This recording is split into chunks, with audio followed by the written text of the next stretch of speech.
প্রিয় দর্শক, মহান আল্লাহ সুবহান ওয়া তাআলার মেহেরবানিতে এই মুহূর্তে আপনাদেরকে আমরা যে স্থানটিতে নিয়ে এসেছি, মক্কার হেরেম শরীফের অন্যতম একটি স্থান। সৌদি গভর্নমেন্ট এই জায়গাটিতে একটি পাঠাগার অর্থাৎ লাইব্রেরি করেছে। সকল মানুষ যেন এখানে উপকৃত হয় এবং এখানে সময় পেয়ে কোরআন পড়তে পারে, বিভিন্ন গ্রন্থ পড়াশোনা করতে পারে। তবে সবচাইতে বেশি যে মজার বিষয় এবং আশ্চর্যের বিষয়, আপনারা অবাক হবেন আল্লাহর মেহেরবানি, এই যে গ্লাস সেটে আপনারা দেখতে পাচ্ছেন, চেষ্টা করছি আপনাদেরকে দেখানোর। এখানে রয়েছে হযরত ওসমান রাদিয়াল্লাহু তাআলা আনহুর যুগের ছাপানো কোরআনুল কারীম, অর্থাৎ সেই যুগের কোরআনুল কারীম সৌদি গভর্নমেন্ট মক্কার হেরেম শরীফের এই লাইব্রেরিতে তারা সংগ্রহ করেছে। আলহামদুলিল্লাহ, আমরাও অনেক আনন্দিত যে এরকম একটি বরকতময় স্থানে এসে আমাদের সেই হযরত ওসমান রাদিয়াল্লাহু তাআলা আনহু, যাকে বলা হয় জামিউল কোরআন, যিনি কোরআনকে একত্রিত করেছেন, বিভিন্ন জায়গায় ছড়িয়ে ছিটিয়ে আয়াতগুলো যেখানে রয়েছিল সেখান থেকে আবার একত্রিত করে তিনি সংগ্রহ করেছিলেন। এই জন্য তাকে বলা হয় জামিউল কোরআন। তো যাই হোক, আল্লাহর মেহেরবানিতে আমরা দেখতে পাচ্ছি সেই ওসমান রাদিয়াল্লাহু তাআলা আনহুর যুগের কিছু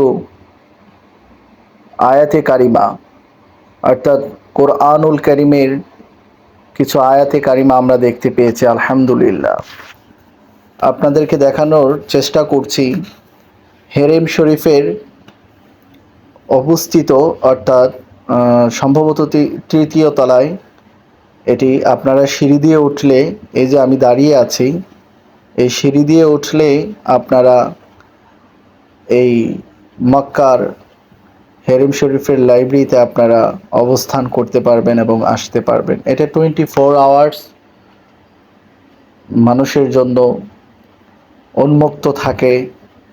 আমি তাদেরকে জিজ্ঞেস করেছিলাম যে এটা কতটুকু সময় খোলা থাকে। তারা বলেছে যে 24 আওয়ার্স, নামাজ ব্যতীত সব সময় আপনারা এখানে এসে দার্স গ্রহণ করতে পারবেন, কারণ এখানে বিভিন্ন শায়েখরা রয়েছে, তাদের কাছ থেকে আপনারা কিছু শিখতেও পারবেন ইনশাআল্লাহ। এখানে বড় বড় শায়েখরা এখানে উপস্থিত হন, ওনাদের জন্য আলাদা এখানে কক্ষ রয়েছে, অফিস রয়েছে। আপনারা চাইলে এখানে বিভিন্ন মাসলা মাসাইল বা বিভিন্ন রকমের আপনার মনের কোনো কোশ্চেন যদি থাকে, ইসলামিক রিলেটেড, কোরআন রিলেটেড, যদি আপনাদের কোনো জানার আগ্রহ থাকে, তাহলে আপনারা এই শায়েখদের কাছ থেকে আপনারা জ্ঞান অর্জন করতে পারবেন। আপনারা যারা মক্কাতে আসবেন, অবশ্যই এই স্থানটি মিস করবেন না। বরকতময় এই স্থান, অর্থাৎ যেখানে হযরত ওসমান রাদিয়াল্লাহু তাআলা আনহুর সময়ের, অর্থাৎ সেই যুগে তিনি, ওনার সময়ে যেই কোরআন ছিল, সেই যুগের কোরআনের কিছু আয়াতে কারিমা এই লাইব্রেরিতে আপনারা ইনশাআল্লাহ পাবেন। এই লাইব্রেরিতে ঢোকার আপনার হাতের বাম পাশেই আপনারা পাবেন ইনশাআল্লাহ। গ্লাসের মধ্যে সেট করা আছে, কিছু ছবি ওখানে ছাপানো আছে, আপনারা ইনশাআল্লাহ চোখেই পড়বে ইনশাআল্লাহ, আশা করি।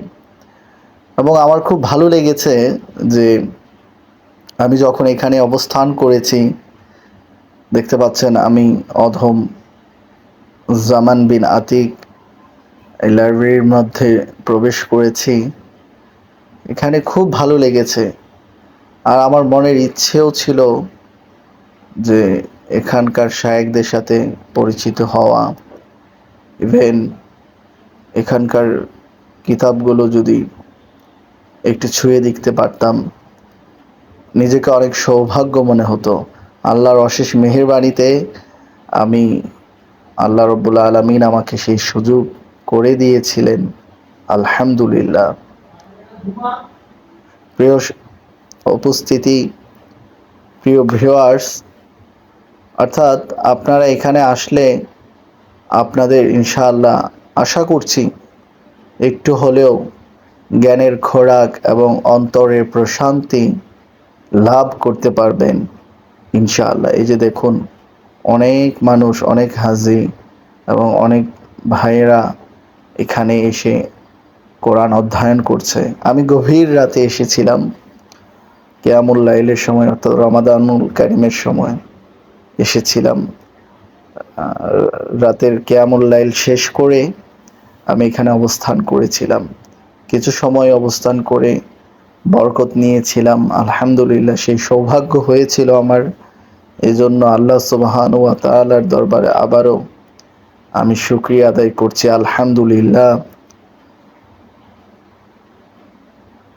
এখানে শুধু পাঠাগারই না, এখানে অনেক শিক্ষার্থীরা পড়াশোনাও করে। কারণ এখানে আমি অনেক শিক্ষার্থীদেরকে পেয়েছি। এই যে লাইব্রেরি, কম্পিউটার দেখতে পাচ্ছেন, এখানে অনেক রিসার্চ করা যায়। অনেক শিক্ষার্থীদের সাথে আমার কথাও হয়েছে। এখানে শুনেছি যে এখানে একটা ইউনিভার্সিটি আছে। হ্যাঁ, আমার ওরকম সময় হয় নাই, তারপরেও তাদের কাছ থেকে কিছু চেষ্টা করেছি প্রশ্ন করে উত্তর নেওয়ার। এখানে একটা ইউনিভার্সিটিও আছে, নতুন একটা ইউনিভার্সিটি হয়েছে, হয়তো অনেকে জানে না। এখানে চাইলে অনেকে অধ্যয়ন করতে পারবে।